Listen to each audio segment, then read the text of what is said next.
Hey, I'm Katie Leclerc, and this is The Loop, brought to you by Rack the Planet, Random Acts of Kindness, and Moa Boots. I'm sitting down with Mukunda Dewil, and he's the director of Immaculate Room. Can you tell me about the film and how it came together? Yes, so I actually went away on a retreat for 7 days, and I took a vow of silence. And in that time, I saw how crazy my mind was. So I thought it would be a good premise for a movie. So the idea was to that the room itself becomes like a mirror to reflect on these two people who are stuck inside there. The script was really well written. It was a really good script, and the room itself is a character when you read it.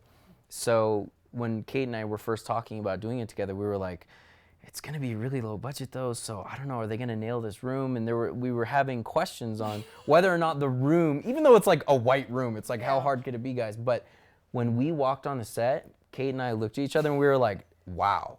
Like the production design was amazing. Mukunda is a very visual director, and the lighting and the way that the set was constructed, it was perfect. The white room in the beginning sounded like a problem to me, so I did a lot of things to make sure that I wouldn't be, it just wouldn't be boring visually. And actually, it turned out great.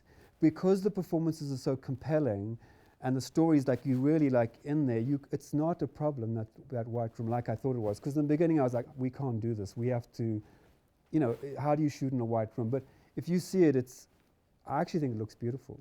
It really, it looked beautiful. You know, I really like the film a lot, and the performances have a very raw, honest feel. I think it's because it was a situation where our process that we had, because we had zero preparation time. We really didn't. We were both working, and I was in another country, and we didn't have any time. So, you know, we showed up and we just started shooting, and we had known each other for a couple years, so that really helped us a lot. Yeah. But in terms of the, you know, sometimes when actors can over rehearse, sometimes it feels a little bit more theatrical, or it can kind of feel stale.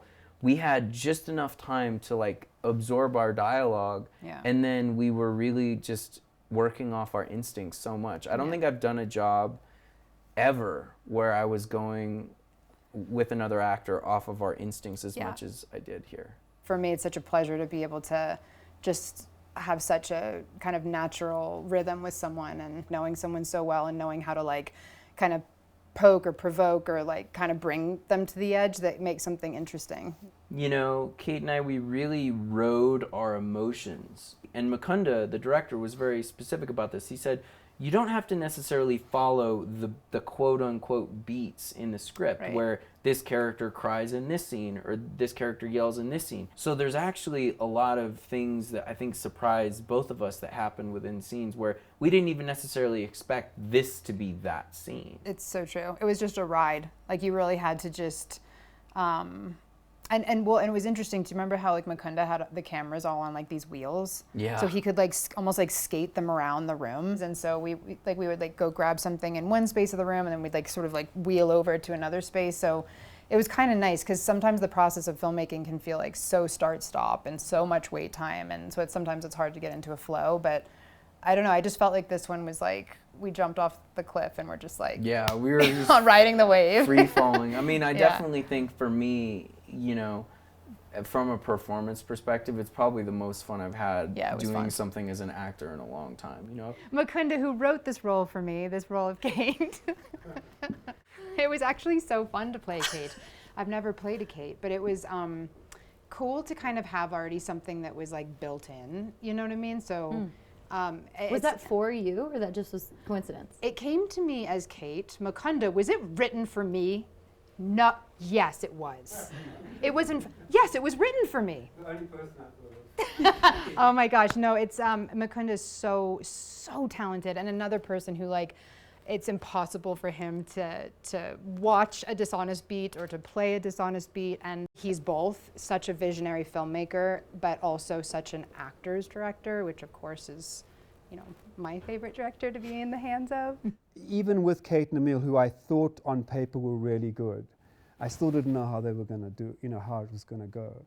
And I must say that it was such a pleasure, and I was very happy. Each day I was like enthusiastic, because normally it's just war and it's depressing and I'm tired, and just see the faults and everything. But seeing those two every day, and then the first cut was like, normally the first cut is just the most depressing day of my life, to go and see an assembly. I'm like, I need to go back to India.